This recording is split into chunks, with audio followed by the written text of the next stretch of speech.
తెలివి మనిషి ప్రకృతిని అర్థం చేసుకోవడంతో జనించింది. ఇలా జనించిన తెలివి మనిషిని జంతువు నుండి వేరుగా చేసింది.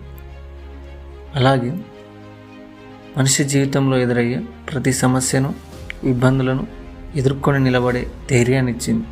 అంతేకాదు, మనిషిని ఈ భూమండలంపైనే అత్యంత శక్తివంతమైన జీవిగా నిలబెట్టింది. కానీ మనిషి చర్యల వల్ల తెలివి ప్రయోజనకరమా లేదా ప్రమాదకరమా అన్న ప్రశ్న తలెత్తుతుంది. దీనికి మీ సమాధానం ఏంటి? ఈ ప్రశ్నకు మనం సమాధానం ఒక చిన్న కథ రూపంలో తెలుసుకుందాం. భారతదేశంలోని వింధ్యా పర్వతాల్లో ఒక ప్రసిద్ధ ఆశ్రమం కలదు.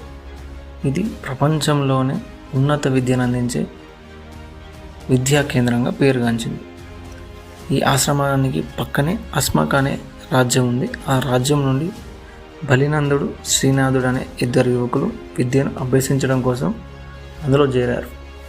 వీరు అనేక కఠిన విద్యలను అభ్యసించి ఈ ఆశ్రమం మొత్తంలోనే ఉన్నతమైన తెలివైన విద్యార్థులు పేరుగాంచారు. విద్యా అభ్యాసం అనంతరం వారు తమ రాజ్యంలోని తమ ప్రాంతాలకు తిరిగి వెళ్ళారు.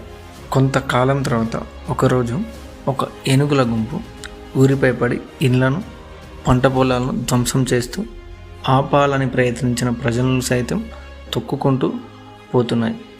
ఈ విషయం తెలిసిన బలినందుడు అక్కడికి వచ్చి తన తెలివితేటలతో ఆ ఏనుగుల గుంపు యొక్క మార్గాన్ని ఊరు నుండి అడవి వైపు మరలించి ఊరు ప్రజల యొక్క ప్రాణాలను రక్షించాడు. ఈ విషయం తెలుసుకున్న రాజు బలినందుడిని పిలిపించుకొని ప్రశంసించి తన రాజ్యంలోని ఒక ప్రాంతానికి తన యొక్క ప్రతినిధిగా నియమించాడు. ఇదే సమయంలో శ్రీనాథుడి ప్రాంతంలో కూడా అదేవిధంగా ఏనుగుల గుంపు ఊరిపై దాడి చేసింది. అప్పుడు శ్రీనాథుడు కూడా తన తెలివితేటలతో ఊరు ప్రజలను రక్షించాడు. ఇతనిని కూడా రాజు పిలిపించుకొని ప్రశంసించి తనను కూడా ఒక ప్రాంతానికి తన యొక్క ప్రతినిధిగా నియమించాడు. నిజానికి శ్రీనాథుడే తన వ్యక్తిగత స్వార్థం, కీర్తి ప్రతిష్టలు, గౌరవం, పరుపతి, సంపద మరియు అధికారం కోసం ఆ ఏనుగుల గుంపును తానే ఊరిపైకి పంపి ఆ తర్వాత ఏమి తెలియని వ్యక్తిగా వచ్చి ఊరు ప్రజలను రక్షించినట్టుగా నటించాడు. ఈ కథ ఆధారంగా మనం తెలివితేటలు సమాజానికి ప్రమాదకరమా లేదా ప్రయోజనకరమా అనే విషయాన్ని తెలుసుకోవచ్చు. ఈ కథలో బలినందుడు, శ్రీనాథుడు ఇద్దరు తెలివైన వ్యక్తులే. కానీ బలినందుడు తన తెలివితేటలతో పాటు సమాజంపై ప్రేమ, దయ, కరుణ అనే గుణాల వల్ల నిస్వార్థంగా ప్రజలను రక్షించాడు. అయితే శ్రీనాథుడు తన తెలివితేటలతో పాటు అత్యాశ, స్వార్థం అనే గుణాల వల్ల ప్రజలకు సమస్యలను సృష్టించి లబ్ధి పొందాలని ప్రయత్నించాడు.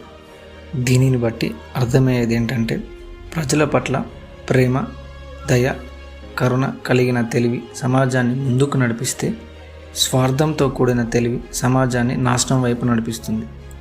ప్రస్తుతం సమాజంలో కూడా చాలామంది శ్రీనాథుడి వలె స్వార్థ ప్రయోజనాల కోసం ఇతరులను మోసం చేస్తూనే ఉన్నారు. ఇంకా చెప్పాలంటే మోసం చేయడమే తెలివిగా భావిస్తున్నారు.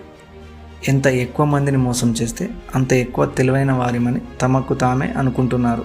అందరూ శ్రీనాథుడి వలె మారుతారో లేదో తెలియదు, కానీ ఒక విషయం మాత్రం స్పష్టం: తెలివి నిన్ను రక్షకుడిగా లేదా రాక్షసుడిగా మారుస్తుంది.